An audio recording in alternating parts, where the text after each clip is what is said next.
Assalamualaikum warahmatullahi wabarakatuh. Halo para audiens, perkenalkan nama saya Ditama Aprilianto dari kelas BPS 2D dengan nomor induk saya 2152314140. Dalam video kali ini saya akan menjelaskan dan menceritakan kembali apa itu perjanjian Giyanti dan sejarah di baliknya.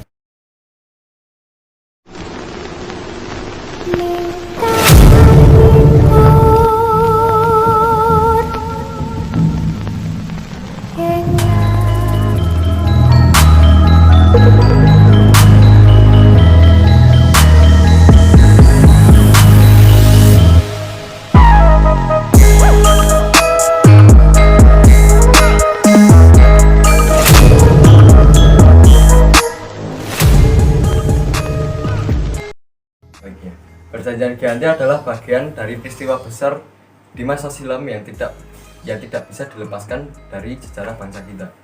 Nama Giyanti sendiri diambil dari nama daerah atau tempat yang di Karanganyar, di sebuah desa di Karanganyar yang bernama Giyanti. Kalau dalam pelafalan bahasa Belanda ia disebut Giyanti atau kalau digabungkan menjadi Giyanti. Sekarang tempat ini dikenal sebagai Dukuh Kerten atau Janti Harjo, Karanganyar, Jawa Tengah. Perjanjian ditandatangani pada 13 Februari 1755. Akibat dari peristiwa tersebut, wilayah kerajaan Mataram terbagi menjadi dua kubu, guys.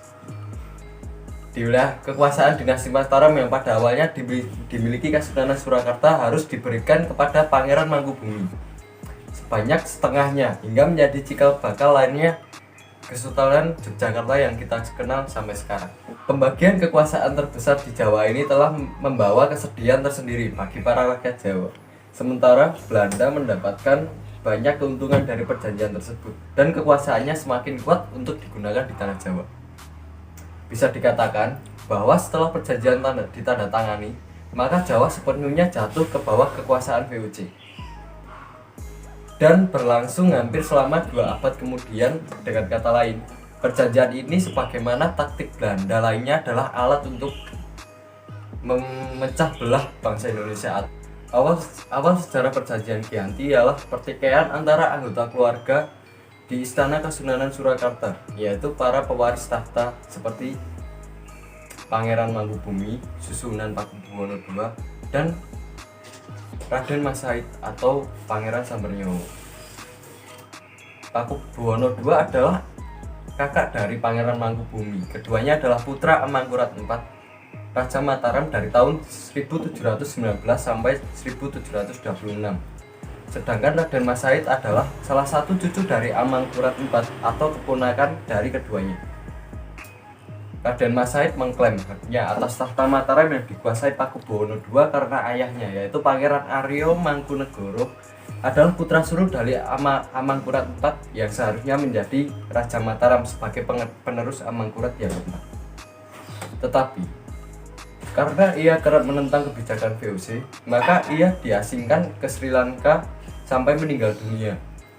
VOC kemudian mengangkat putra Amangkurat lainnya, yaitu Pangeran Prabuyoso sebagai penguasa dari Mataram selanjutnya. Suyoso kemudian digelari sebagai Pakubuwono II dari tahun 1745 sampai 1749 dan memindahkan letak istana dari Kartosuro ke Surakarta. Sejak itu berdiri Kesunanan Surakarta sebagai turunan dari Kerajaan Mataram, atau dalam hal ini Raden Mas Said memberontak terhadap VOC untuk membalaskan dendam ayahnya sekaligus menuntut haknya sebagai pewaris Mataram. Tetapi rupanya bukan hanya Raden Mas Said yang merasa berhak atas takhta. Begitu pula dengan Mangkubumi. Pada tahun 1746 ia meminta pejabat VOC di Semarang agar diangkat menjadi raja, tetapi mendapatkan penolakan. Ia kemudian bergabung dengan Raden Mas Said untuk melawan Pakubuwono II dan VOC. Untuk itu, putri Mangkubumi atau Raden Ayu Inten dinikahkan dengan Raden Mas Said, dan mereka berdiam di tengah hutan yang terletak di sebelah barat Surakarta, atau yang kita kenal sekarang dengan nama Kesultanan Yogyakarta, Kewalahan. hingga Prabu Pakubuwono II sakit parah. Mangkubumi mendapatkan informasi ini sampai pada 11 Desember 1749 ditetapkannya sebagai Raja Mataram oleh para pengikutnya dengan gelar Pakubuwono III. Ketika Pakubuwono III meninggal pada 20 Desember 1749, sebelumnya ia dipaksa menandatangani perjanjian untuk memberikan kewenangan pada VOC untuk mengangkat raja baru penggantinya. VOC yang tidak mengakui Mangkubumi kemudian mengangkat Pakubuwono II, Raden Mas Suraji sebagai Pakubuwono III. Mangkubumi dan Raden Mas Said terus menyerang VOC dari Kasunanan Surakarta dari selatan, utara, dan barat. Sehingga bantuan Panglima Perang Mangkubumi yaitu Pangeran Hadiwijoyo, Raden Mas Suraji yang belum memiliki banyak pengalaman menjadi bingung dan panik. Terlebih usianya masih 17 tahun. VOC kemudian mengutus Tumenggung Sujonopuro untuk mempengaruhi Raden Mas Said sehingga bingung dan berpisah dari Mangkubumi. Utusan VOC juga membujuk Mangkubumi dengan iming-iming separuh wilayah Mataram jika berhenti memberontak pada tahun 22 September 1754. Kemudian diadakan pertemuan pembukaan dengan Nicholas Herting sebagai utusan VOC dalam sejarah Perjanjian Giyanti. Perjanjian Giyanti tidak mengakhiri konflik karena dalam perjanjian tersebut kelompok Raden Mas Said tidak diikutsertakan. Informasi mengenai penyebabnya kurang jelas, namun kurang lebih sepertinya disebabkan oleh karena perselisihannya mengenai tahta dengan Mangkubumi. Dalam sejarah Perjanjian Giyanti, Raden Mas Said dinyatakan sebagai musuh bersama dan pemberontak. Pada Oktober 1755, Pangeran Sambernyowo dapat mengalahkan sekelompok VOC. Lalu pada Februari 1756, ia hampir membakar Keraton Yogyakarta. VOC kemudian mengadakan perjanjian Solotigo pada 1757 yang kembali membagi tanah Jawa. Isinya, Pangeran Sambernyowo mendapatkan sebagian wilayah Kasunanan Surakarta yang kini dikenal sebagai Kadipaten Mangkunegaran dan digelari Kanjeng Gusti Pangeran Adipati Arya Mangkunegara. Tidak adanya pembagian wilayah yang rinci juga menjadi masalah tersendiri dan menjadi sumber perpecahan dalam sejarah Perjanjian Giyanti.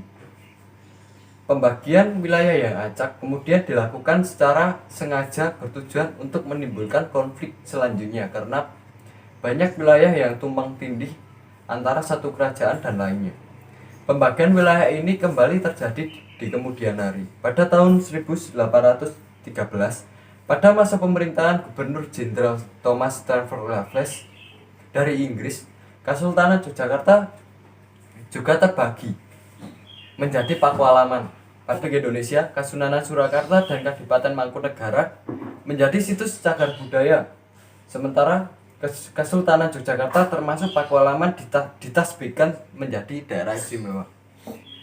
Itu tadi pembahasan kita mengenai Perjanjian Giyanti dan asal muasal terbelahnya pemerintahan di Pulau Jawa. Terima kasih untuk yang masih menonton. Assalamualaikum warahmatullahi wabarakatuh.